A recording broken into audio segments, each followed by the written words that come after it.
1. A dream. In a dream, you see that you're somewhere you've never been before. The landscape you survey appearing unrecognizable to you. Only in the next breath, it strikes you as if, no, this landscape is all too familiar.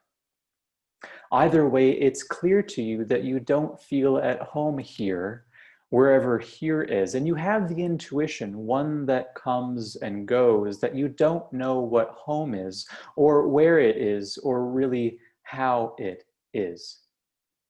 Looking down, you're shocked, though only slightly, as you notice that there is no ground beneath your feet. How long have you been floating here, floating and wandering? In this instant, you seize on the thought that you can't seem to get your bearings, nor do you know what getting your bearings even means. Am I losing it? You hear yourself or someone else saying. The question echoes for a few beats, then fades away. Is all of this horrifying?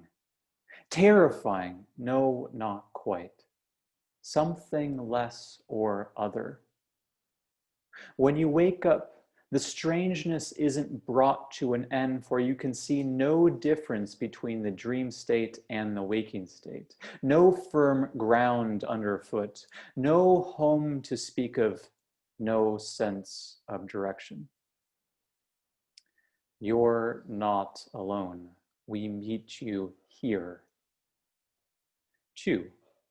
Moral incoherence.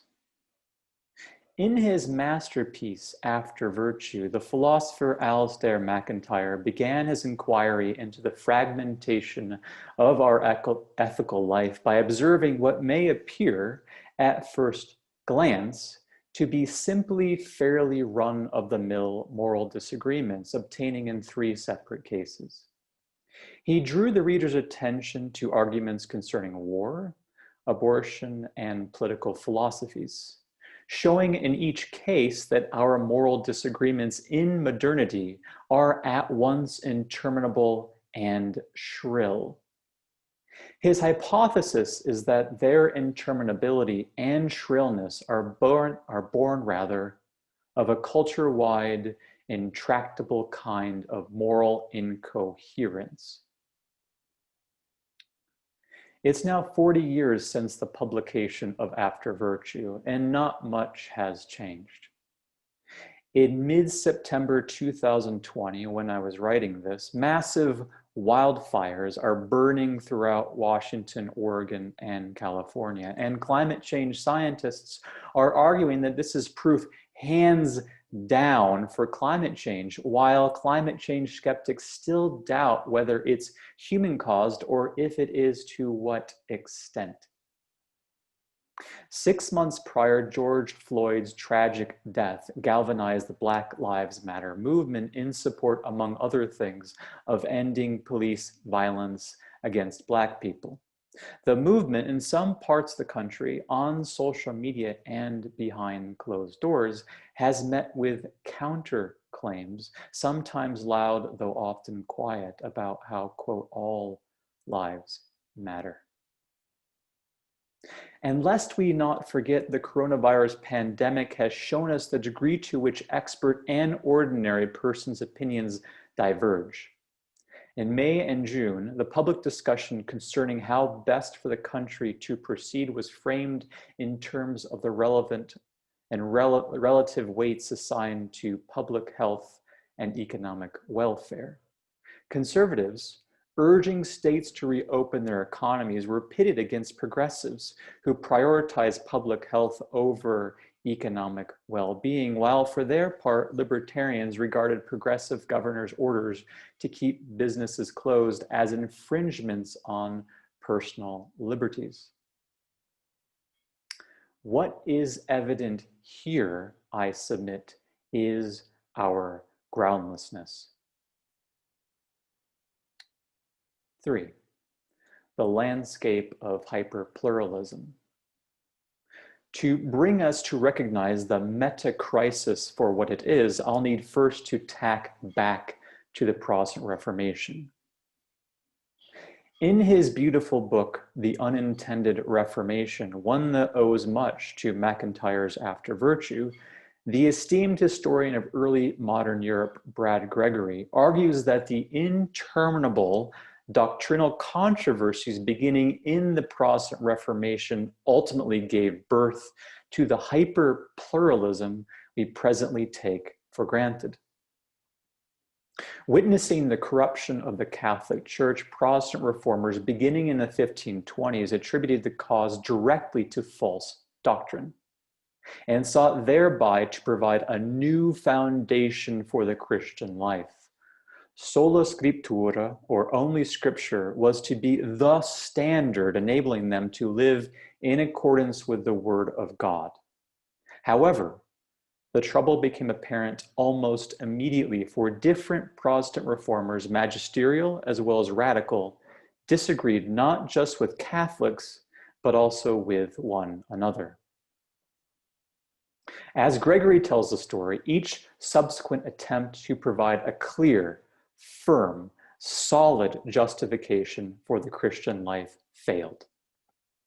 Reading the Scripture while one is imbued with the Holy Spirit led to religious and political disagreements among those at loggerheads with one another, claiming to have done just that. And following Matthew chapter 7, verses 16 through 20, you shall know them, that is, true Christians, by their fruits, disclosed further conflicts as one assertion here encountered a counter assertion there. All of these failures open the door, Gregory contends, to another essayed alternative, to wit, adopting the standard of reason propounded by the likes of Descartes and Spinoza, as well as by 19th century deists. When throughout the 19th and 20th centuries, it became clear that reason was no better than faith at placing firm ground beneath our feet, what came to be taken for granted instead was a solution that we are still quite awkwardly living with today: the modern liberal state tethered to pluralism. Agnostic about the good life, the state, through the monopoly on violence, as Max Weber put it, is said to enable each citizen to live as he or she sees fit. Meanwhile, faith is privatized and subjectivized, and tolerance urged to ensure that religion doesn't lead to any more violence or bloodshed or animosity or exhausting stalemates. And here indeed is where the rubber hits the road. The unwitting and unintended consequence of the Protestant Reformation some 400 plus years later is that pluralism keeps splintering and fragmenting and proliferating into what Gregory terms hyper-pluralism. Welcome to the United States of the 21st century. Need fresh evidence to corroborate Gregory's thesis?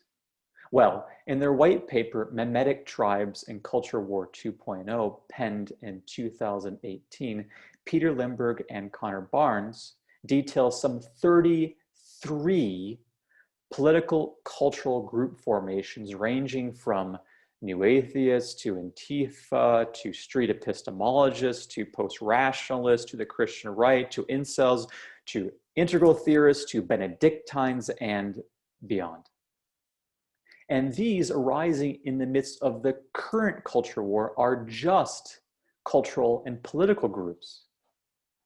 If we set aside the culture war for a moment and focus on other domains of modern life, can we not see, and I say this only half jokingly, that anyone can start a band today? In short, social life today is hyper-pluralism all the way down. 4, surrogate conceptions of the good life. When I was a kid, The ESPN football analyst Lee Corso, facing an opinion with which he disagreed, used to quip, "Not so fast, my friend." Here he might say, "Not so fast, my friend. Is there not something that binds us all together?" My quippy reply to Corso, sort of. In the teeth of hyperpluralism, I'd like to suggest that there are, in fact, surrogate, that is, derivative, ersatz, and therefore unsatisfying conceptions of the good life that are now very much embodied in the ways that many ordinary Americans live their lives. These include, but are not limited to, hedonism of all kinds, from consumption of sports and entertainment to active participation, hookup culture and porn, to gourmand predilections. The good life, that is, the goods life rather, that is, a life bound up in comforts, conveniences, safeties, and guarantees, one made possible by economic growth and by voracious consumerism. Careerism, notice how pre-COVID anyway, college graduates were flocking to New York City and the Bay Area with a view to achieving success and doing meaningful work and doing fulfilling work and doing something eminently socially impactful, or indeed even having a vocation. Progressive, or rather possessive, insular love. Consider for a moment the diminution of the multi-generational family, the drop in pregnancy rates at many years, and the concomitant clinging to spouse or partner or pets, or all of the above. And finally, and not the least, secular spirituality, which I define as a mode of life that is, as it were, north of secular flatland, yet also well nigh south of any notion of transcendence.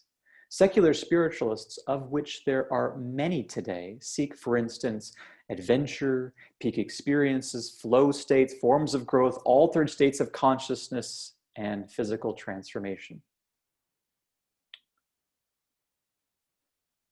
Now, what makes these conceptions of the good life surrogates is that they cannot possibly satisfy our deepest human longings to be in touch with the good. They are instead what we would expect to see in a modern secular landscape shorn of any shared conception of the good. 5.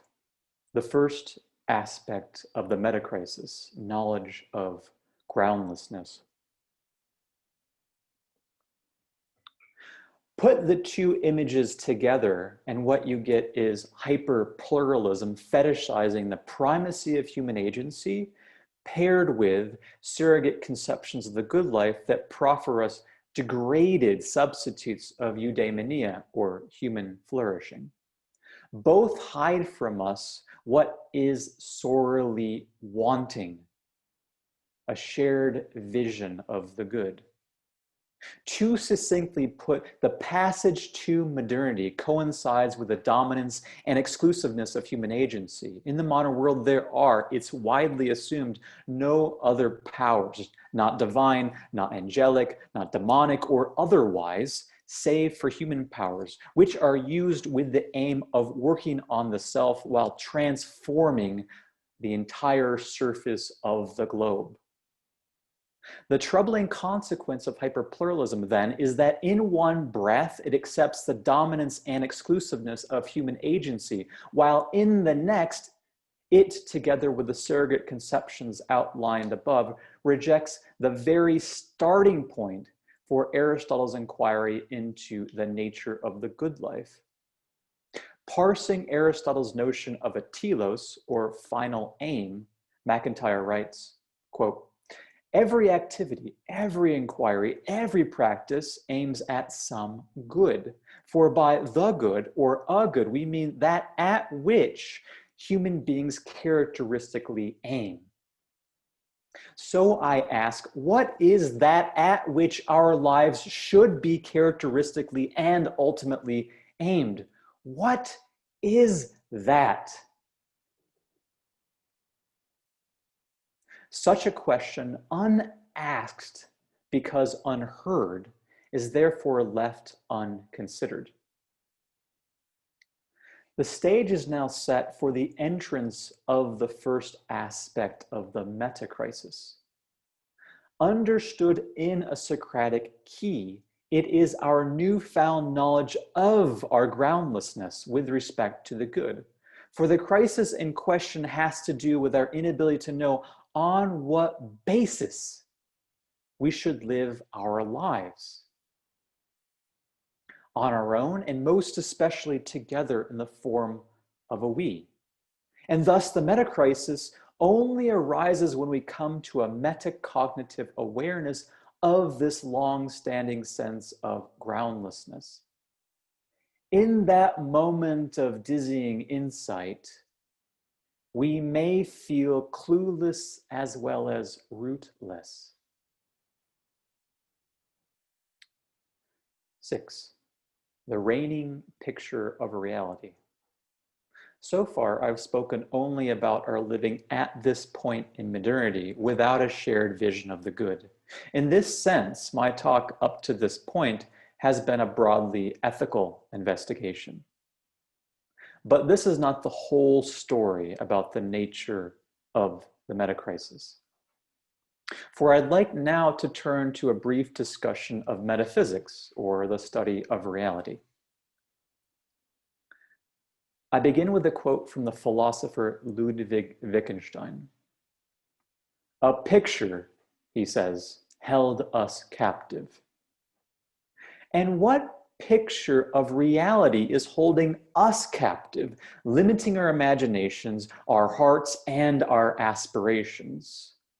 Ours, I submit, consists of 3 doctrines: physicalism, humanism, and secularism, all of which, having arisen together during the long march of modernity, form an interlocking whole. Physicalism, also known as materialism, holds that everything is physical. That is, everything: consciousness, stars, trees, the law of gravity, subatomic particles, emotions, mass gatherings, nation states, ideas, can, it's asserted, be reduced to the physical. I don't want to linger here on what the philosopher of mind David Chalmers famously called the hard problem of consciousness. The problem, that is, of how certain neural processes could constitute or give rise to subjective experience at all. Seeing red, imagining monsoons, feeling upset, and so forth. I simply want to bring into our awareness some of the more visible downstream cultural consequences of physicalism. Notice, for instance, how we speak of our brain hurting when we can't seem to understand something, or when we've been thinking too long or too hard. But is the brain really identical with the mind? Notice too how we readily assume that only matter is really real, such that talk of the paranormal is, well, said to be paranoid. Talk of the miraculous is thought to be nothing but a strained, or at best, poetic metaphor. Observe within this picture how purportedly silly or childish or superstitious it sounds for someone to say that there exists an eternal, immaterial soul, or that a human being is an embodied soul, a classical Catholic doctrine. And consider how seamlessly modern individuals identify with their bodies, with fit bodies, with beautiful bodies, with enviable bodies, and of course, with aging, sick, and ultimately perishing bodies. Physicalism, as we'll see when we come to secularism shortly, very often generates existential anxiety. Now come to humanism. The latter insists, in the words of the pre-Socratic Greek philosopher Taggart, that man is the measure of all things. For humanism to take flight in the modern world, the cosmocentric model embraced by classical Greeks, as well as the theocosmocentric model, everywhere accepted by medieval Christian Europe, both had to collapse. In fact, the rise of humanism coincides in Max Weber's memorable words with the disenchantment of the world, or the demagicking of the world. The wholesale displacement of anything supernatural or teleological by the purely natural. Henceforth, it would come to seem to many modern people as if science and religion must be incompatible. End of story. To feel the shapes and textures of humanism, one needs first to come to grips with two intertwined concepts: human agent-centered concerns and concerns about the human. To speak of your own human concerns is to take it for granted that you are an agent. That is to say, the central animating power in your life engaged in what are typically human-centric activities: setting goals, completing projects, fulfilling basic needs, satisfying desires, pursuing self-interest, gossiping about other people, consuming resources, and on and on. Truly, the key term here is activities, in the plural, for the human agent just is the being who persistently throws herself into activities. As such, she cannot, insofar as she is a human agent, be understood otherwise. And now to pivot to the second concept I mentioned above. In what arena do human-centric activities unfold? In that whose central focal point is human drama.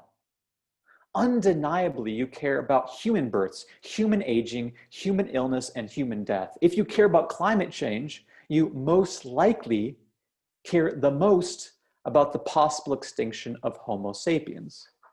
If you care about the biosphere, you most likely care the most about it because it's an environment in which human beings dwell.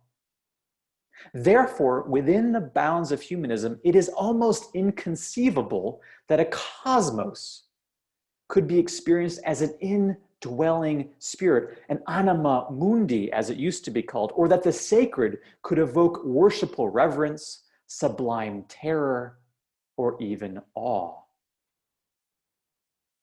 To complete this picture of a reality, see that full-blown secularism is what emerges whenever any idea of something really real beyond the temporal world is vanquished or simply dismissed out of hand.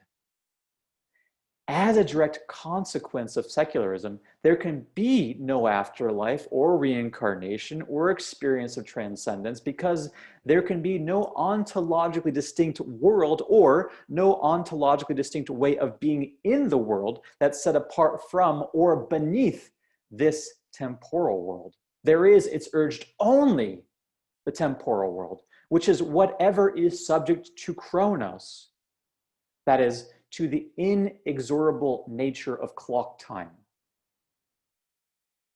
In short, what is real on this picture is physical. What is salient is human, and what is subjectively experienced is fleeting. The existential implications of this deeply ingrained worldview could be no more evident. I present to you only four. 1. For us, time is and must be scarce. Thus, it occasions what I've elsewhere called time famine, the sense of there never being enough time. 2. For us, there can be no denying, save on pain of delusion or forgetfulness, our anxiety about death, our anxiety unto death. 3. For us, nihilism, rarely directly spoken of, is nonetheless ever pervasive. a general malaise, a sense of pointlessness, meaninglessness, and even helplessness all abounds. And for us, this picture of reality is all too flat, inasmuch as it lacks depth, height, breadth, and weight.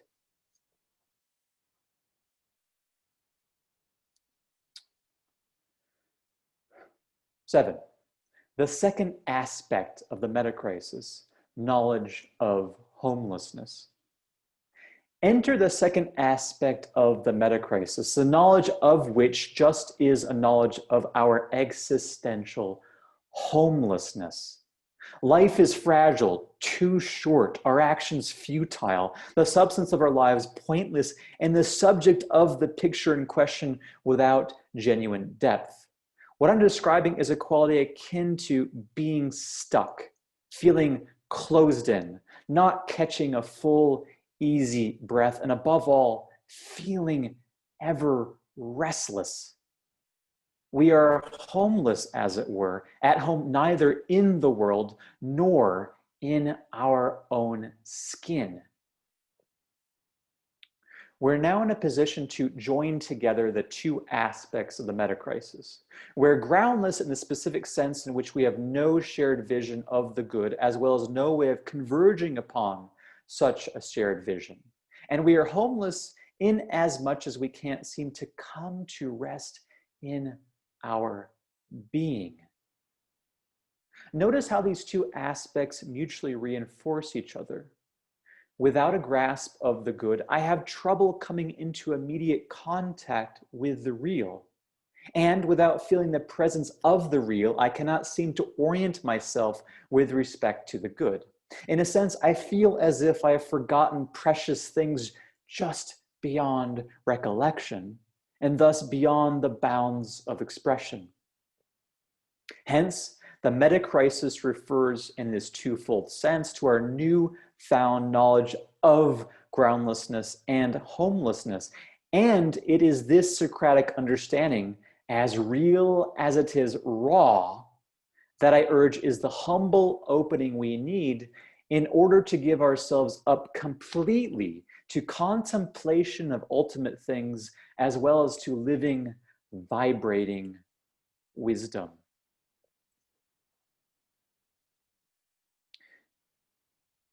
In the final sections of my talk, then, my proposal will be that the liberal arts can help us to discover a deeper sense of being by enabling us to remember, and in consequence, realign ourselves with the good and the real.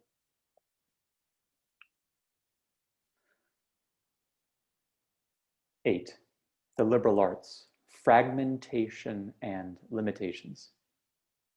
But first, I need to say something about the current state of the liberal arts as I see it. At most colleges in the US today, the liberal arts education unknowingly mirrors groundlessness and homelessness in at least three significant ways, namely, in respect of fragmentation, skepticism, and shadows. Fragmentation. During the past half century, academia has created new liberal arts departments, new fields of studies within those departments and within already established departments, and new specialties and subspecialties within both. In so doing, it has brought within itself the fragmentation already experienced in our hyper-pluralist modern society. The unwitting and indeed unintended consequence of this proliferating fragmentation is that domains of knowledge do not speak to one another, nor, given the widening discursive differences, can they. And thus the sense of incoherence already brought to our attention by MacIntyre, and later highlighted by Gregory, has grown apace.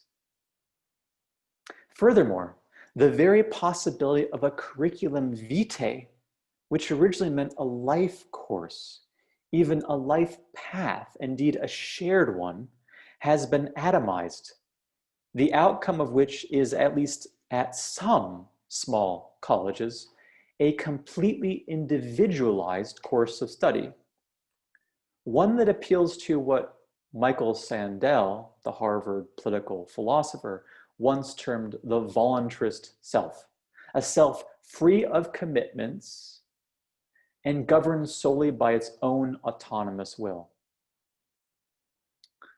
Just imagine an analytic philosopher who, quote, works in philosophy of perception and foundations of neuroscience and cognitive science, trying to carry on a conversation with an ethnic studies professor interested in, and I quote, contemporary transnational art and visual culture in the Arab Muslim world, doing, quote, interdisciplinary research on racial discourse, transnational gender politics, militarism, oil cultures, and extractive economies in West Asia, end quote. What picture of reality do they share? What conception of the good do they, and doubtless many others, converge upon? And given that students are taking courses from professors like these and many others, what coherent version of life will they come to by the time they graduate, or perhaps thereafter? Skepticism. What it seems to me the liberal arts outside of the sciences has tacitly agreed upon is that it is worth adopting a skeptical mode of consciousness. By the latter, I mean the process of learning to step back and at the lower end of the spectrum to doubt the status quo, and at the higher end of the spectrum to criticize it for this reason or for that one. And the lesson here, whatever exists, be that something socially or culturally or collectively or systematically or institutionally understood, is not good, or is not good enough, or is lacking in some way. By this means, and notwithstanding its good intentions, the liberal arts redoubles in a more sophisticated form the critical attitude that many of us have already learned during our upbringings. One parent states, "This leader is stupid." Another goes on, "That one doesn't know what she's talking about. Doesn't anyone in Washington have any common sense?"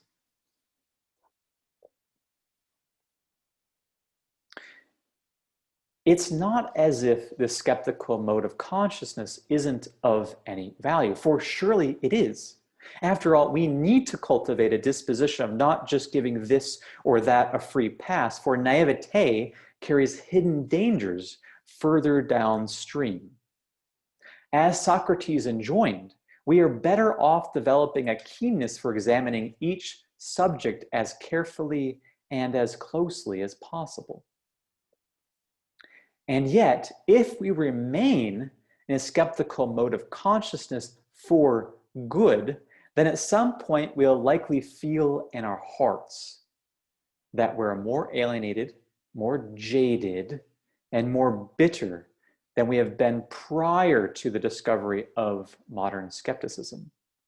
Indeed, having called into question our inherited beliefs and social values time and time again, don't we come off experiencing the very groundlessness and homelessness of which I spoke earlier? Isn't skepticism, in fact, of a piece with both, even as it brings them out all the more? And as we embrace skepticism as our chief mode, don't we feel ill will, perhaps mixed with self-righteousness, or else confusion in the depths of our hearts? The question, therefore, we need to hungrily ask is this: what is it that I or we really love or really can love? Shadows. Finally, the liberal arts has evinced a tendency to project, as Hume would put it, its misgivings out there, while disavowing any suggestion that there is anything to clean up in here. Hume called this entire dynamic of disavowal of some aspect of my experience and projection onto some other thing, a shadow. While it's of great importance for us to be able to analyze cultural formations and social systems, are we really going to conclude that all of the dis-ease, to use a Buddhist term, bodying forth in modernity can be pinned, to take but two recent and very tragic examples, on the mental health crisis and on the opioid crisis unfolding out there in the Midwest? For what of the inner turmoil that you and I experience daily, not the least during this pandemic? How shall we go about, in the deepest and most loving way, to turn fundamental questions back on ourselves with a view to truly knowing who we are? Social justice. In the past 50 years, the liberal arts has increasingly sought to justify its existence on the basis of a commitment to social justice. According to Jonathan Haidt, in his book, The Righteous Mind, we can understand this commitment to social justice in terms of, one, a concern about harm done unto victims. And in this respect, the secular left is carrying on the legacy of Christianity. The term here is caritas, or charity. Two, care about fairness. And three, a desire for liberty and an end to oppression.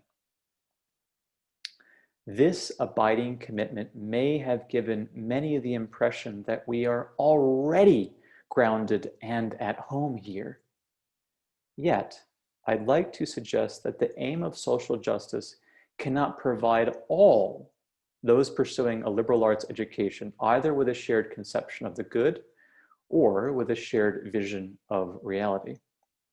For unlike Christianity and Buddhism, to refer only to the two religions with which I am most familiar, the social justice ethos is decidedly not a thoroughgoing soteriology. Accordingly, it cannot provide us with a doctrine of salvation or liberation, and therefore it cannot answer, let alone pose, all of the existential questions that self-reflective persons at some point or another in their lives may come to be gripped by. Questions such as the following: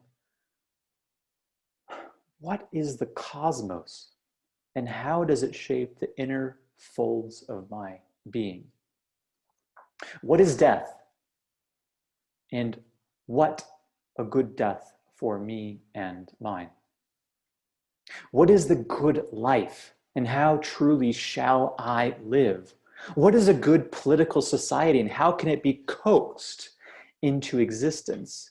How do I love well, and what is its significance? In late modernity, what room is there for what Aristotle called friendships of virtue and for genuine communities that are bound together by a desire to realize the common good? Can I act courageously? And if I'm so able, how do I judge when to do so? What two of the virtues of trust and compassion and faith and temperance and wisdom, what are these to me? And how to tie all of these questions together? Does all of this, so vaguely stated above, so baggy and unwieldy, so seemingly incomprehensible, hang together? Now, what I'm not saying is that social justice is not a good that some, perhaps many, may wish to pursue throughout the course of their lives. That point needs to be underscored here.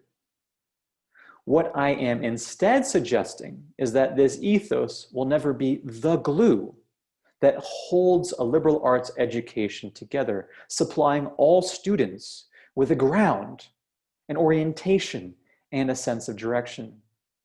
To ask it to do so is, as I believe we have, to ask it to do too much. and 9. The liberal arts, contemplation, wholeness, and living wisdom. In light of the above diagnosis, my proposal is that the liberal arts could find its reason for being, a quite beautiful one, in fact, in 3 interconnected ways. First, it could teach us how to contemplate ultimate things. Second, it could help us to undertake systematic inquiries into the good and the real with the aim of demonstrating how, to borrow a term from the late Ramon Panikar, a new cosmotheandric vision of the whole could be disclosed.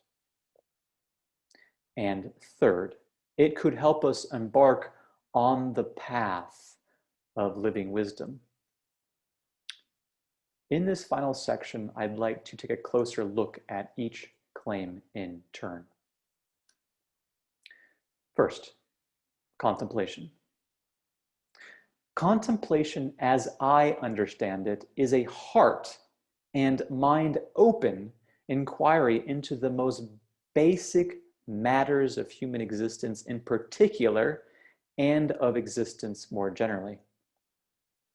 This definition is meant to underscore how the questioner is not merely questioning some other or object out there, but is also and at the same time implicating herself in the question. I call this synthesis of matters of ultimate concern and of what matters to while implicating me, the existential. Thus, contemplation so understood is not merely of an intellectual nature, but in truth is existential through and through. As such, it requires our entire being, asking that we give all of ourselves over completely to this inquiry. In Dynamics of Faith, the theologian Paul Tillich distinguishes between matters of provisional concern and matters of ultimate concern, claiming that the latter falls within the ken of religion. An example of a provisional concern would be the kind of work you do. An example of an ultimate one being whether there is rebirth or an afterlife. I'd like to extend Tillich's concept of matters of ultimate concern so that any inquiry, be it rational or directly experiential or faith-based or some combination thereof, that is directed at matters of ultimate concern counts as a form of contemplation. But why, you might ask, should we be concerned with contemplation now, especially given the current state of the world? Because if my analysis of the meta-crisis is correct, then what we need most right now is to pour ourselves into the contemplation of a shared vision of the good, as well as a clear conception of what is most real. In lieu of more solutions, which are essentially more of the same, what is truly urgent is a fundamentally new dispensation. And it just so happens that existentially undertaken readings of important works of philosophy and religion and literature and history and sociology and so on can assist us with this deeply needed existential inquiry. Second, wholeness. Yet contemplation on its own is not enough. The late polymath, theologian, philosopher, and Catholic priest, Ramon Panikar, in the cosmotheandric vision, provides us with an articulation of what lies before us. To move beyond postmodern fragmentation, we must ask two questions. The first, how is it possible to glean and thereby draw out unity in multiplicity, not one or the other? And second, considering that the universe concept has mistakenly supplanted the cosmos model, a model of a beautiful designed whole, and considering too that the divine has mistakenly withdrawn from view, how can we come to a deep, unified, experiential understanding of the cosmos, the divine, and all sentient life? These two questions reveal how the results of our first order contemplation of ultimate things need to find their proper home in a second order unified whole. In short, what we seek above all is coherence.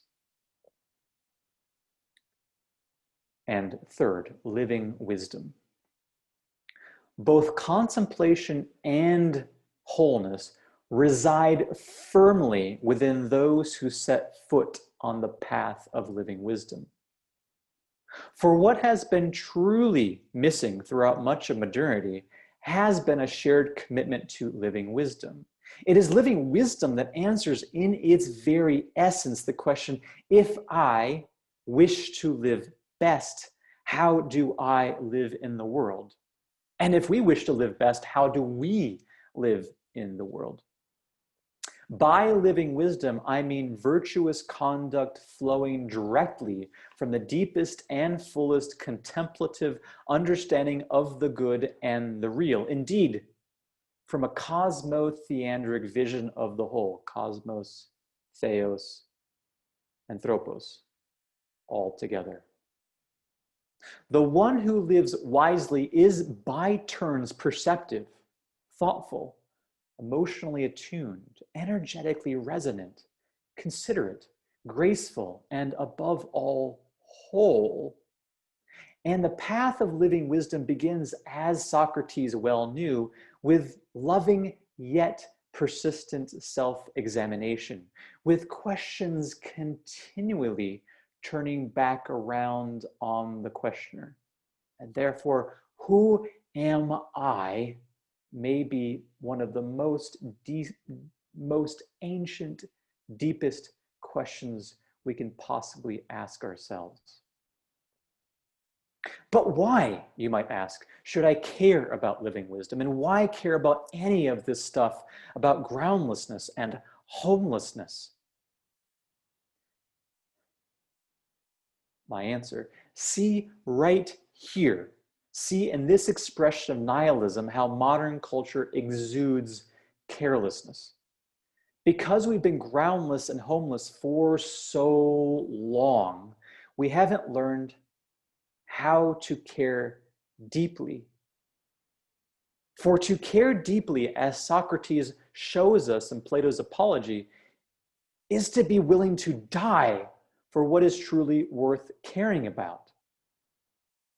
Living wisdom in this sense just is caring deeply about contemplated ultimate things with such depth, with such earnestness, and with such devotion that one's very being finally becomes a radiant expression of, indeed, the very vibration of care for all beings. For if living wisdom, just insofar as it joins together the good and the real in one's very heart, doesn't matter, then what, I ask, really could?